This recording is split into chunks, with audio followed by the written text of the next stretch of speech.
Ladies and gentlemen, please welcome the Vice President of the United States of America, JD Vance.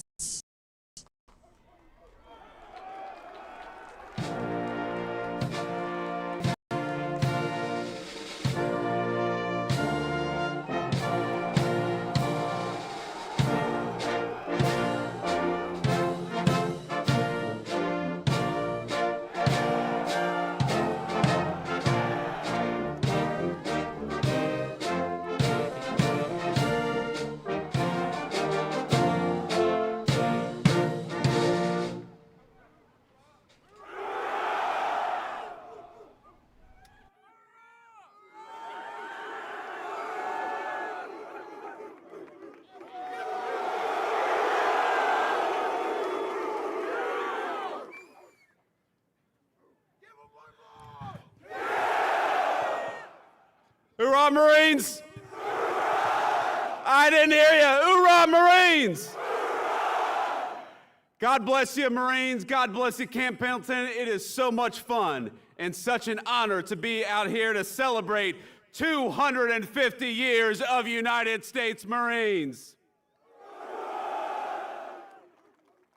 Now, I gotta say, first of all, thank you to so many of the fine people who are here today who make this incredible event happen and who every day make our military the finest fighting force anywhere in the world. First of all, our great Secretary of War, Pete Hegseth, who gave a hell of a speech, if I might say so. Pete, where are you at?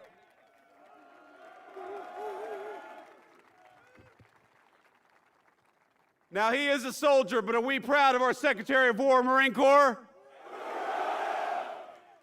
Now, I will say, I was talking to Pete about this speech and thinking about what I said, and I realized that over my 4 years in the United States Marine Corps, I probably learned about 100 jokes about United States Marines. And every single one of them, Marines, would mean the end of my political career if I told it up here today. I sent a few of them last night to my communications staff, and I said, can I tell this one? And they said, please no, sir. Please, please do not tell that one. We're also happy to be joined by our great Secretary of the Navy, John Phelan. John, thank you so much for your leadership and service.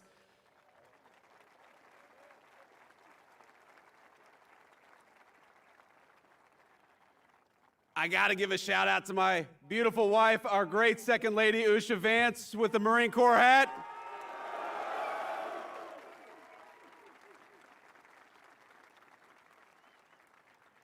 You know, I've been asked many times, why did I want to run for and become Vice President of the United States? And there's a lot of answers, of course, to that question.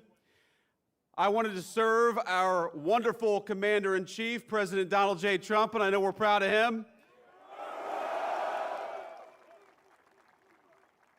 And of course, I wanted to serve the American people and make their lives better, but really, deep down, I wanted the Commandant of the Marine Corps to have to salute a member of the E4 Mafia, and now he has to.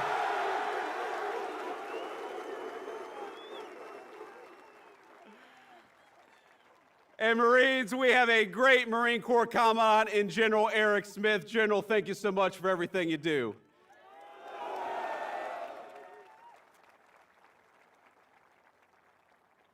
We got General Daniel Taylor. Where is General Daniel Taylor? Apparently he was sick today. We have got Admiral Gavin Duff here. Admiral, thank you for your service, sir.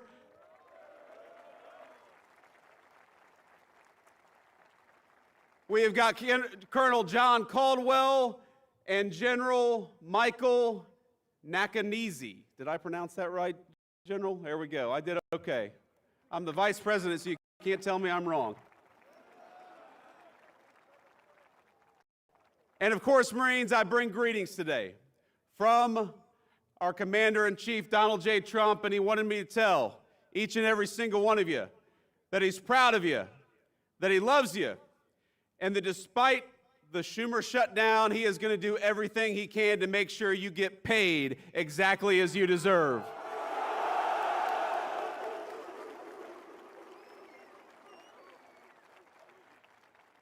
Now, I know we're here to talk about the Marine Corps, but I got to get just a little political because congressional Democrats seem to want to keep the government shut down, even though it would mean that a lot of you would not get your paycheck. But as I told the president just a couple of days ago, I said, sir, we have got to figure out how to pay these Marines, both for their sake, but also, of course, because if we don't pay our enlisted Marines, every bar in Southern California is going to go out of business, and we don't want that.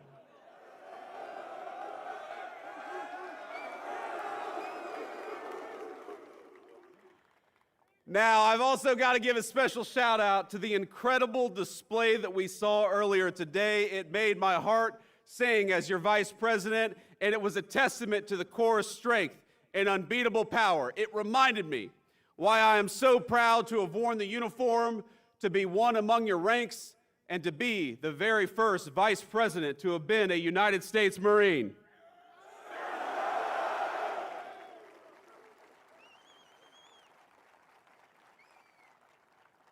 Now, for us East Coast Marines, Camp Pendleton has always had a special place in our imagination. We heard the stories of the back-breaking hikes you all had to do, the West Coast Marines had to do in Camp Pendleton.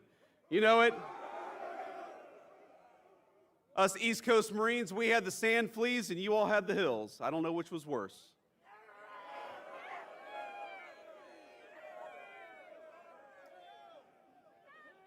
These guys behind me have opinions. So let's give some credit to the amazing Marine units who pulled this off.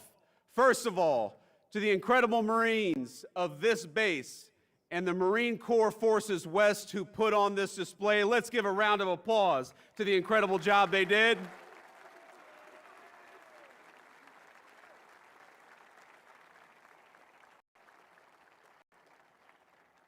And I want to talk about some of those units because you all made me so proud. I know we must have some Marines from the 1st Marine Division. Where are you? You all did a hell of a job. How about the Marines from the 3rd Marine Air Wing? I know we have some Marines from the 1st Marine Logistics Group, the lifeblood of the fight. Where are you all at? We've also got Marines from the 1st MEF Information Group, the brain of the fight. Where are you all at?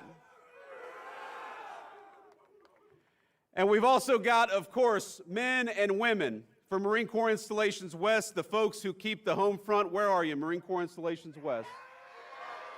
There we go. Now, I know you all know we cannot leave out our brothers and sisters of the sea, so we're proud to have all the sailors of the Navy's 3rd Fleet here to celebrate 250 years of Marines. Thank you.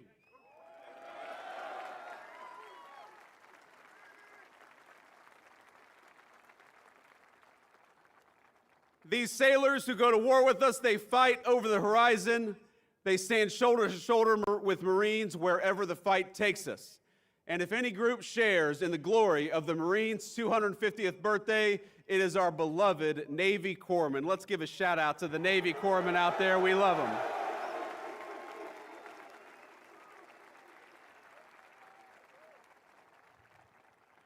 And I know every Marine has had the story of walking into a corpsman's office, barely alive, suffering the most severe illness you've suffered in your entire life, and they'll say, just go home, hydrate, and take 2 Motrin, and it'll work out just fine. So thank you to the corpsmen for taking care of us, but also toughening us up. And that's right, and a change of socks. A bottle of water, a change of socks, and 2 Motrin will fix any illness.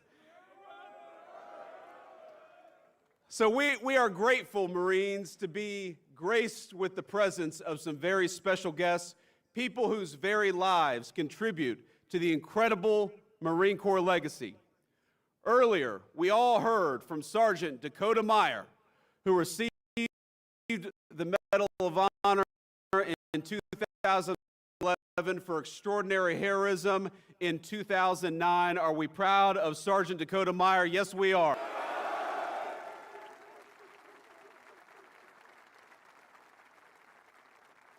And despite the constant rain of enemy fire made multiple runs across an ambush zone that day, the lives of 36 American and Afghan fire. We love you. We're proud of you. You're the very best of the Marine Corps and the very best of this country.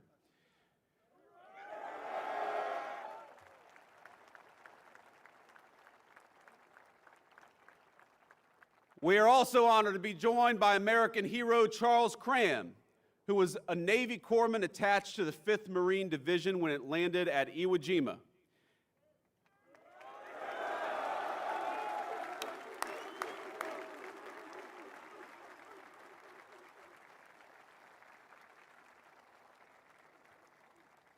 Now, as part of that force, this American hero watched the Stars and Stripes raised over Mount Suribachi before being wounded on the 7th day of battle while tending to a Marine.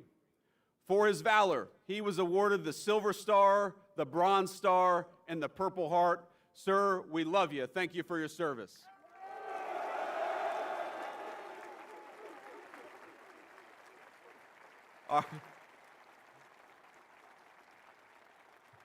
The Marines love their corpsmen, and that's one of the very best.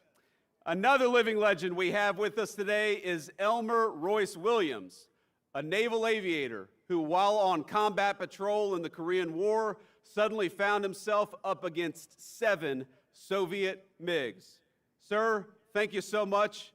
God bless you, and thank you.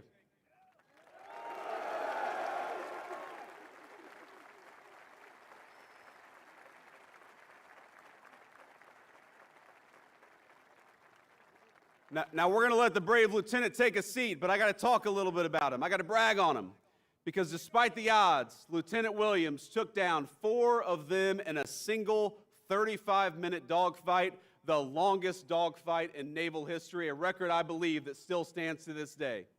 Hoorah!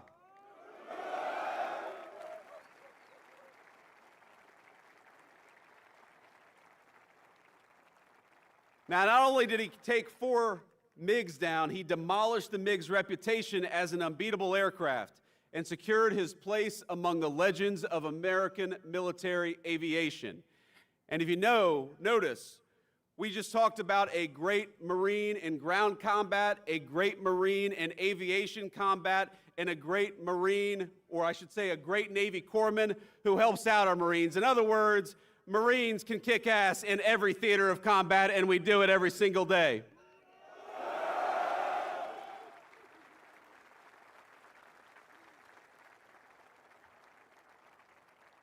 And I finally got to give a shout out to my dear friend, recently retired Master Sergeant Charles McKelvey. Chase, where are you at, man? Love you. Oh, he's got a beard already. Look at that. He's been out of the Marine Corps for 3 months. He's already got a beard longer than what I got. Now, Master Sergeant McKelvey and I served together at Cherry Point when we were both very young Marines, and we've been good friends ever since. I call him Chase. Other Marines will tell you Chase is an extraordinary person, the smartest, kindest Marine you'll ever meet, and those are descriptions I can personally attest to. Now, he was supposed to join me at my inauguration to become the Vice President last January, but tragically he lost his wonderful, devoted wife, Jillian, to a terrible illness just days before. So I want to tell you, Chase, in front of all these Marines, we're proud of you. We're thankful for you. I'm sorry I couldn't see you in January, but I'm glad to see you today, my friend. I love you. Semper Fi.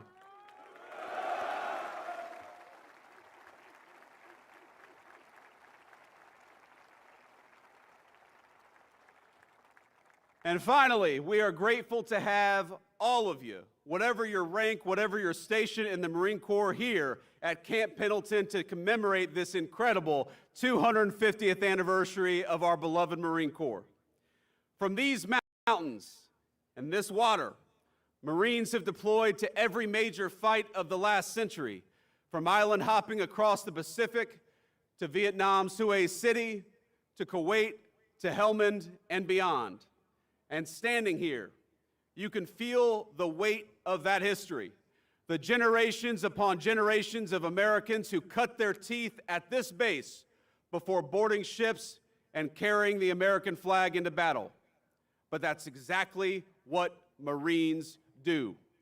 For 2.5 centuries now, This beloved Corps has served as our nation's sharp edge, always forward deployed, always ready, and always faithful.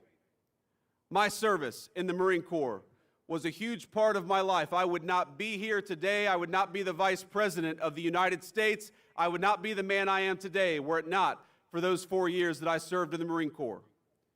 Now, before I was enlisted, I was pretty terrified about the prospect of becoming a Marine. I'm sure that a lot of you can share that. I remember I had nightmares before I went to boot camp of drill instructors yelling at me, of being away from my family, of being constantly stretched well beyond my own physical limits. It's daunting stuff, as all of you know.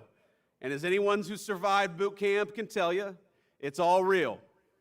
But my cousin Rachel, in particular, one last shout out to a former Marine. In particular, she pushed me to do it. A veteran of the Corps herself, she got it. She understood what joining does for a young man or a young woman. So she pushed me to go and talk to a recruiter, which I did, and I will never forget that conversation. Because at no point did he try to sell me on the United States Marine Corps. He warned me, said, "You don't enlist in the Marine Corps to make money," and you all know that's exactly right. He said, "You might even go to war." This was back in 2003, right after we invaded Iraq.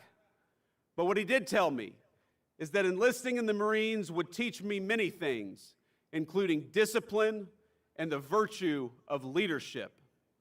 And that was appealing to me, and I know it's appealing to Marines today and for every year of our 250-year history. Hoorah! But over the days that followed, what further dawned on me was that I needed to do this not just for me, but for the nation. My country needed me just as sure as the country needs each and every one of you today. The September 11th attacks had occurred barely a year earlier. And as I weighed what enlisting would mean, the crisis in Iraq was becoming a full-out war. So I made the call. As an 18-year-old senior in the state of Ohio, it was one of the first times in my life that I recall feeling like the country actually needed me. And when I realized I had a responsibility to something so much greater than myself or even my family, and I had an obligation to act on that feeling of duty. And I know that's something that animates every single one of you, whether you're a private or a general. That spirit of service has been the spirit of the Marine Corps for 2.5 centuries. So I just wanted to say, from the bottom of my heart, from one Marine to another, from the Vice President of the United States to the whole Marine Corps, thank you for your service. We are proud of you and proud of your service.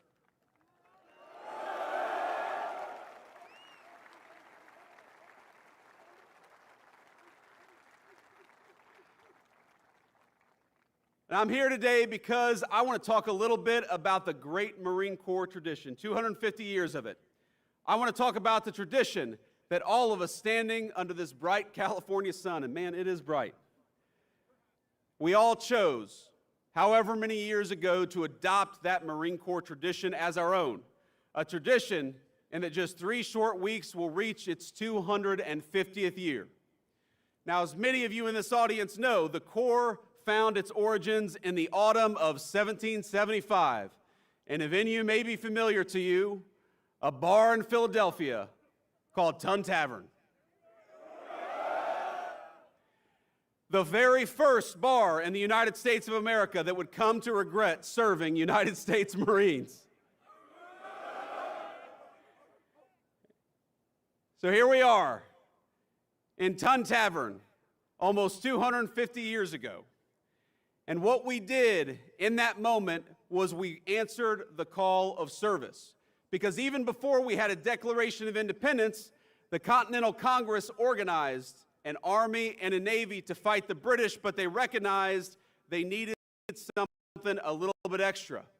They needed a force that could fight just as comfortably on land as it could on sea, that was able to move fast, strike hard, and hold its ground. So on November 10th, 1775, Congress resolved to raise 2 battalions of Continental Marines. Captain Samuel Nicholas established that first recruitment drive at Tun Tavern in Philadelphia in search of a few good men. He was seeking young citizens, men who relished the opportunity to fight tyrants, yes, but who were eager to answer that first call of duty of a young nation. Just months later, Captain Nicholas was personally leading those Marines in a daring raid on receiving British forts and supplies in the Bahamas. In 2 short years, the Marines joined forces with the legendary John Paul Jones, the American Navy, beginning a great tradition that has survived the entire term of our Marine Corps, that when the Marines and the Navy go to war together, they always fight well and they always win.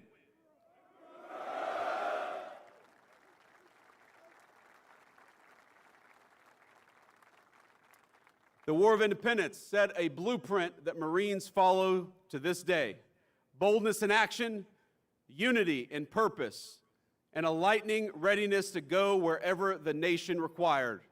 In battle after battle, the United States Marine Corps has broken the backs of empires, you've toppled tyrants, you've hanged pirates, and hunted down America's foes across the 7 seas. And Pete, turns out we're hunting some pirates today, aren't we?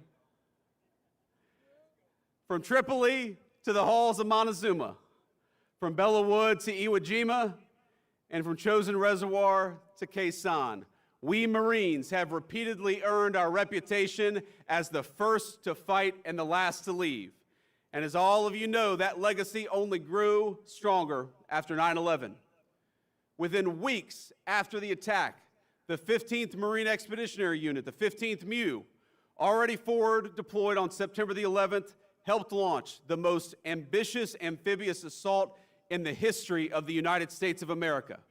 And that's just how Marines are wired. No matter where, no matter when, the Corps will always uphold its reputation for discipline and for unshakable focus. Now, I always think back to what Army Major General Frank Lowe had to say this about the Corps in 1952. The safest place in Korea was right behind a platoon of Marines. Lord, how they could fight, and what a great testament to the United States Marine Corps.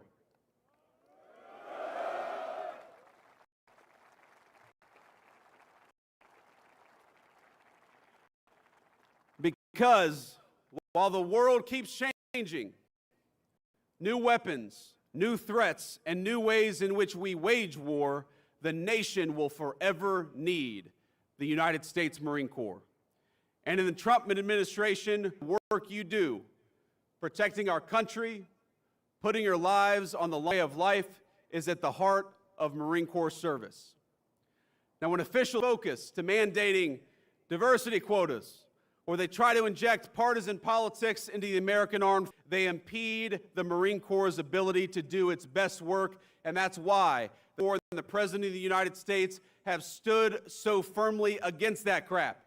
Because when you can't operate at your best on the battlefield, it puts everybody's lives at risk. And it's why we're recentering the focus of all of our military, including the Marine Corps, on those timeless values of discipline, readiness, and faith in one another. Now, I remember when I was a young recruit in boot camp talking about how politically correct things got maybe over the last few years, and I compare it to my time in the Marine Corps. I remember I was lining up as a young recruit to go to church one Sunday morning, and back then there were 2 lines. There was the Catholic line, and there was the Protestant line. And I remember we all get into our lines, and there's one recruit who's just kind of standing there by himself. And you know, the folks watching on TV may not realize that Marines refer to themselves in the 3rd person when they're in recruit training, because you haven't earned the title of United States Marine, and so you have to say this recruit instead of I. And so you've got this one recruit standing out there by himself, and the drill instructor says, "Hey, what the hell are you doing?" And the recruit says, "This recruit is an atheist." And the drill instructor says, "Bullshit, get in the Catholic line."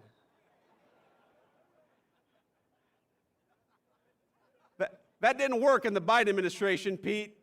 That didn't work in the Biden administration, but now we recognize that it is not our diversity that makes us stronger. It is our common purpose. It is our common mission. And it is the fact that every single person here bleeds Marine Corps green.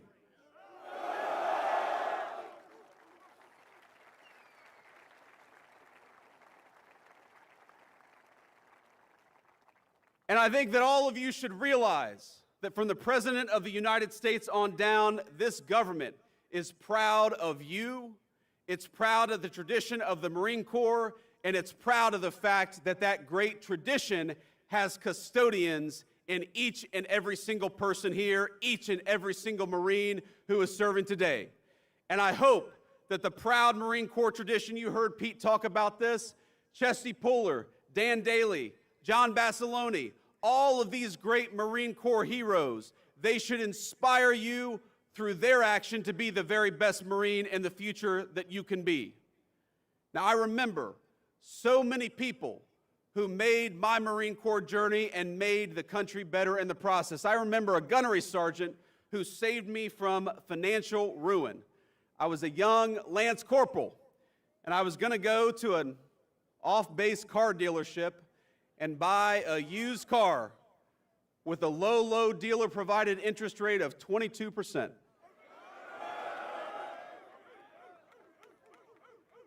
These Marines behind me, you aren't supposed to nod your head at that part, guys. No 22% interest rate. So I had a gunny who was like, look, stop being a dipshit and go to Navy Federal Credit Union, get a better interest rate, and then go and buy a car. And that's exactly what I did.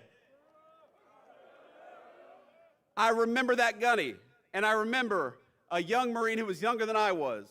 Chase knows who I'm talking about, a Puerto Rican Marine who grew up in New York City. You too, huh? A man I thought I had nothing in common with, but who I learned bled Marine Corps green just like I did, and who came to my inauguration as Vice President of the United States. I remember a Marine I served with, a guy whose political beliefs you might call far left, but despite the craziness of our politics today, remains one of my best friends and is a man I would trust with my life. I remember the Marines raising the flag over Iwo Jima, etching in American memory the importance of respecting and honoring our beautiful national symbol. I remember all my friends from the Marines, men and women, some of whom retired and some of whom made the Marine Corps proud in the civilian world. I remember General Chuck Krulak, who I met at my cousin's boot camp graduation. He was the 31st Commandant of the Marine Corps, and I was probably 14 years old, and I was taller than he was. But he was tough as nails. I met him as Vice President, by the way, just a few months ago. He's still very short, and he's still tough as nails, and he still loves the Marine Corps as much as he did on his first day of service. Now, he had a phrase, I'm sure you guys have heard it. He said that the most important thing the Marine Corps does for this nation is to win battles and to make United States Marines. Today, we remember a fallen Marine from the 3rd Marine Air Wing who died not far from here on a training mission. He died so recently, as a matter of fact, I can't even say his name publicly, but I want all of us to know and send a message to his family that we remember them and we know that his Marine Corps service was not in vain. Let's give an hoorah for that fallen Marine.